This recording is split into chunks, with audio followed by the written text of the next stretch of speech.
Hi and welcome back to the channel for the first full video of 2022. I made a decision for this year. I was looking over the movies that I watched last year and there were 312 of them. And one thing that kind of disturbed me about the movies I was watching is that 175 of them, or 56%, were movies I had seen before. Now, I've seen a lot of movies over the years, and I go back to some as comfort movies or because I want to reevaluate them. But I decided I wanted to do a chunk of 2022, watching only movies I had never seen before.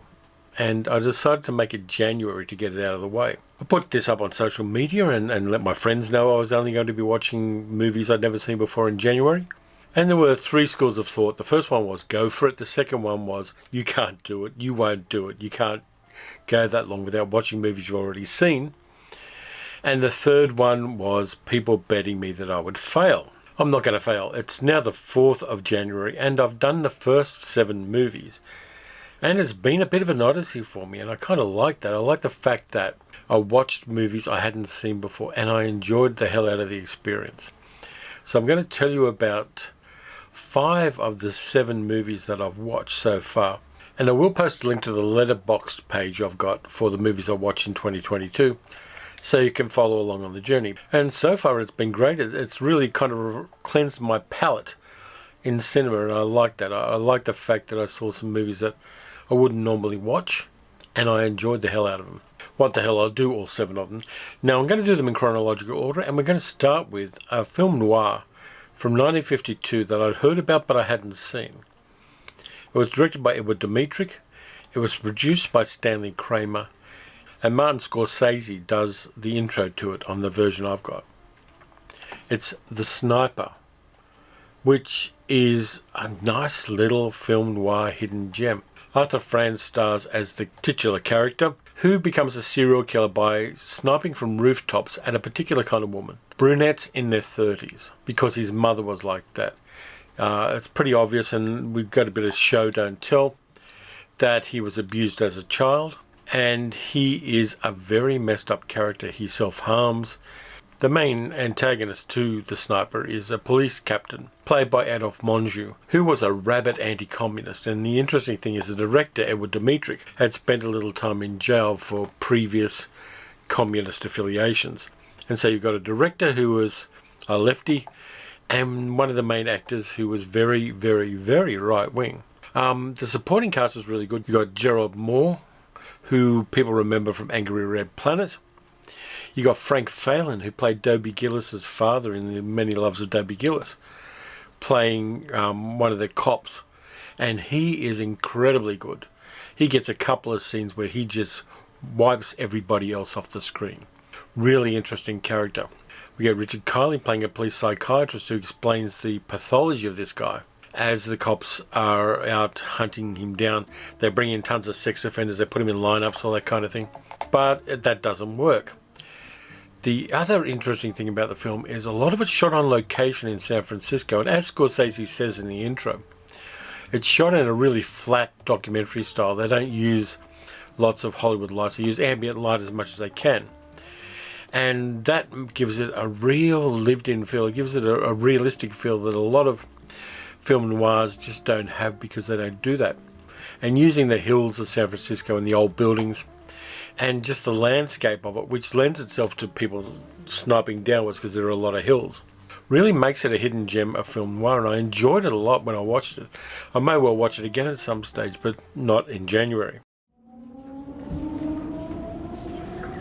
Vil I ikke sidde her? Nå, der er et enkelt plads. Mange tak. The second movie was a Christmas movie that's been recommended to me by people on the channel. It's a 2020 Danish action comedy called Riders of Justice, starring Mads Mikkelsen. Det er bare fordi, at jeg savner en. Ja. Markus Hansen. Mit navn er Otto Hoffmann, og det er Lennart. Jeg var med samme tog som din kone og datter. Jeg ved. Jeg synes, du har krav på at vide, at det ikke var en ulykke.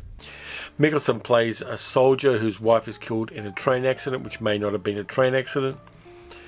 His daughter survived the accident, but a man comes up to him, a man who's a data analyst, who was on the train as well, and who has gone through the numbers and done the data analysis.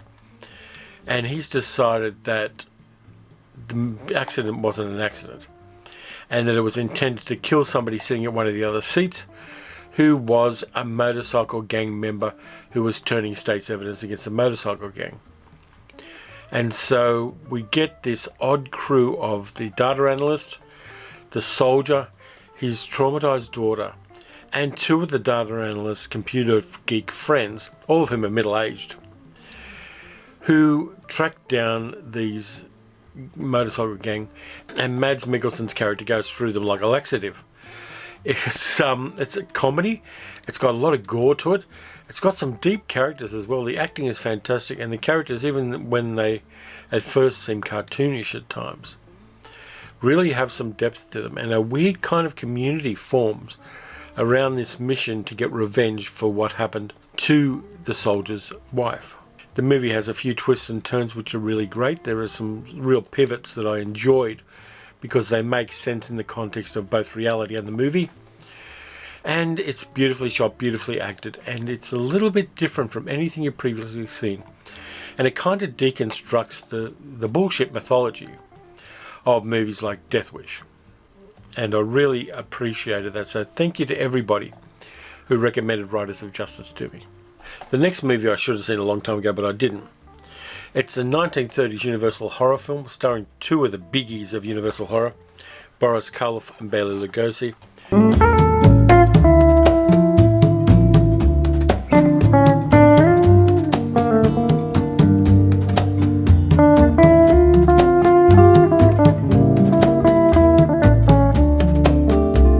And it's The Black Cat. It's got that beautiful, iconic look of Boris Karloff with his temples shaved back. And it's a weird little film directed by Edgar G. Olmar, who went on to do many, many other things, including Detour. There's a bus accident in the mountains of Austria, and a young honeymooning couple, along with a doctor played by Bela Lugosi, are in the accident. They get taken to a castle nearby, which is run by a really sick puppy played by Boris Karloff.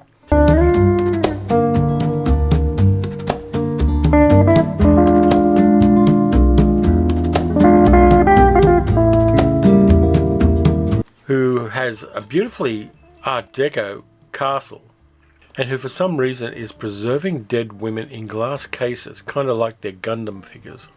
It's supposedly based on a story by Edgar Allan Poe, but there's not a lot of Poe in this one. There's just the two biggies of the horror genre at the time, going up against each other as antagonists.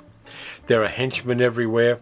There's a black mass that Boris Karloff's character is carrying out. And even though there's not a lot of meat on the bone in some ways, it's got a look about it, and it's weird. You must be indulgent of Dr. Verdigast's weakness. He is the unfortunate victim of one of the commoner phobias, but in an extreme form. He has an intense and all-consuming horror of cats. In the best possible way. So I kind of enjoyed this. I didn't enjoy it as much as I enjoyed some of the other movies. But The Black Cat is one you want to check out if you're into Universal horror from the 1930s. There's also a little bit of sadomasochism in there, so it's, you get bang for your buck with that one. The next movie is called That Riviera Touch, and it stars two of the great comedians of British entertainment in the 1960s and 70s, and the 40s and 50s for that matter. Eric Morecambe and Ernie Wise. Now, they made 3 movies together, and this is the second of the 3, and it's the only one I hadn't seen previously. That Riviera Touch is kind of like a lot of screwball comedies in the 1950s, where you get two clueless characters who end up on a buddy adventure in the south of France. They're both parking inspectors in London who decide they're going to take their holidays for reasons that are quite amusing.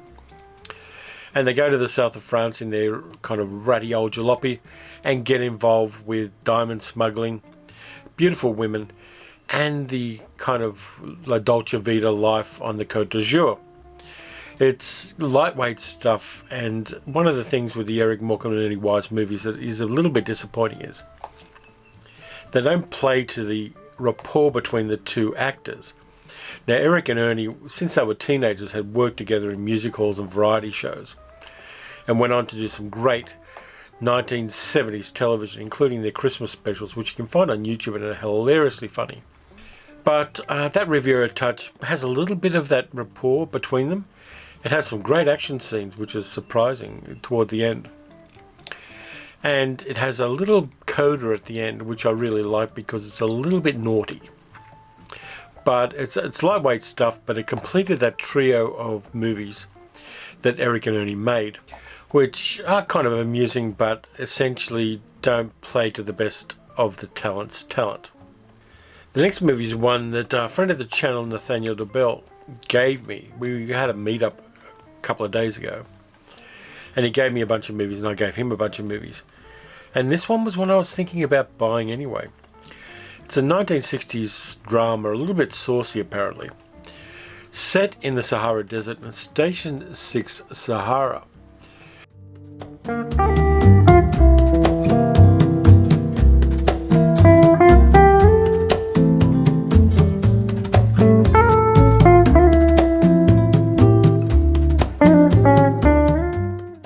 Starring Carol Baker, and the ensemble supporting her is really great. Ian Bannon playing kind of irreverent Scotsman, Denholm Elliott playing a disgraced upper-class military man, George Felmy playing the kind of viewpoint character, a German, Mario Adorf, who was fantastic in The Italian Connection about a decade later, Biff McGuire, and Peter Van Eyck playing the head of the pumping station where the guys work. It's all set on an oil pumping station in the Sahara Desert, and it's hard work. These guys are on long-term contracts. They're isolated from everyone, and there's a bit of antagonism between Ian Bannon, Scotsman, and Major, the character played by Denholm Elliott, and they play on that a little bit. Peter Van Eyck's character, the boss, is an authoritarian asshole, and into this, a car roars into the compound at night, crashes into a tree, and inside it are a man played by Biff McGuire who gets injured, and a beautiful woman played by Carol Baker, who is a narcissist. She's basically teases men as her default setting. Now you get a lot of kind of steamy, suggestive stuff there. You get her having a fling with one of the men, and it's not as good as it could have been. I have real problems with the ending of this movie. I don't like it at all. I think it's lazy writing, and I think it doesn't play well to a modern audience.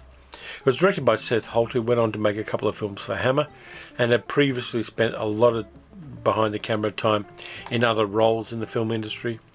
It's shot really well. The interesting thing is it doesn't get more interesting when Carol Baker's character, Catherine, shows up, which is a kind of an odd thing.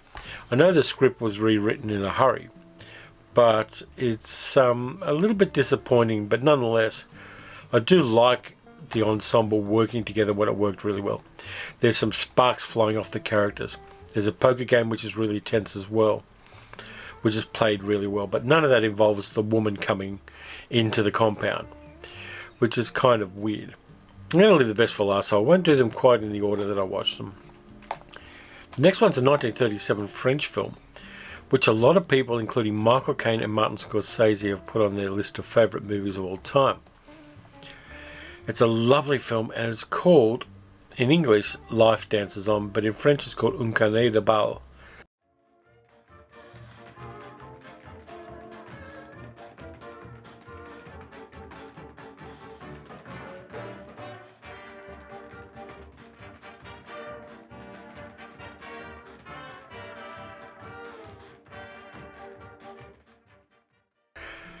And it's about a woman who's been married for 20 years and her husband dies suddenly. She married quite young. She's quite wealthy. She lives in a villa on the shores of a lake in Italy. She's French. And when she's packing things up, she finds a dance card from a ball she went to when she was 16. And all the young men who wanted to dance with her wrote their names on the card. And for her, this was one of the magical times of her life. So on a whim, she goes on an odyssey to see what happened to all of the young men who danced with her at this ball when she was 16. She's in her late 30s at this stage, which is kind of middle-aged from a 1937 viewpoint. The woman, Catherine, is played by a beautiful actress called Marie Bell. And she goes on this quest to meet each one of the men. One of them has committed suicide, and his mother is living with the aftermath of that. Another one is a promising lawyer who became a nightclub owner. Another one became a provincial mayor. Another one became a ski instructor and tour guide in the French Alps. And another one is a doctor whose life turned a dark path. Another became a monk and taught music. So she goes on this journey to see what happened to all of these men's lives and to kind of find some closure to her youth in a way. And the woman, whose name's Christine, is really an interesting and complex character. She's questioning everything. She was in a loveless marriage. She didn't have any children. She didn't have any real feelings for her husband, but she married for position. And of course, that's one of the things she has to deal with. And so we go on this journey where you get these wonderful little vignettes of Christine meeting these men again and seeing where life has taken them. Some of them it's taken to better places than others. Some of it's comedy, some of it's tragedy, some of it's high drama, some of it's pathos. There's a lot of talk about the nature of life and the nature of youth and the nature of just finding your place in the world.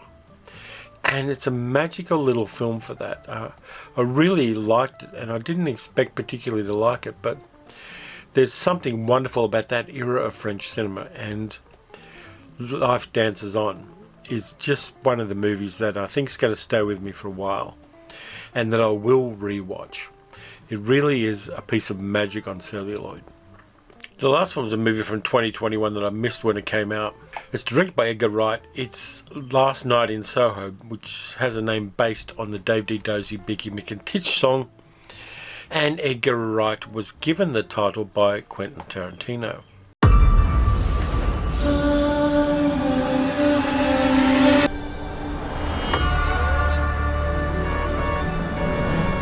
Last night, I saw something in my dreams.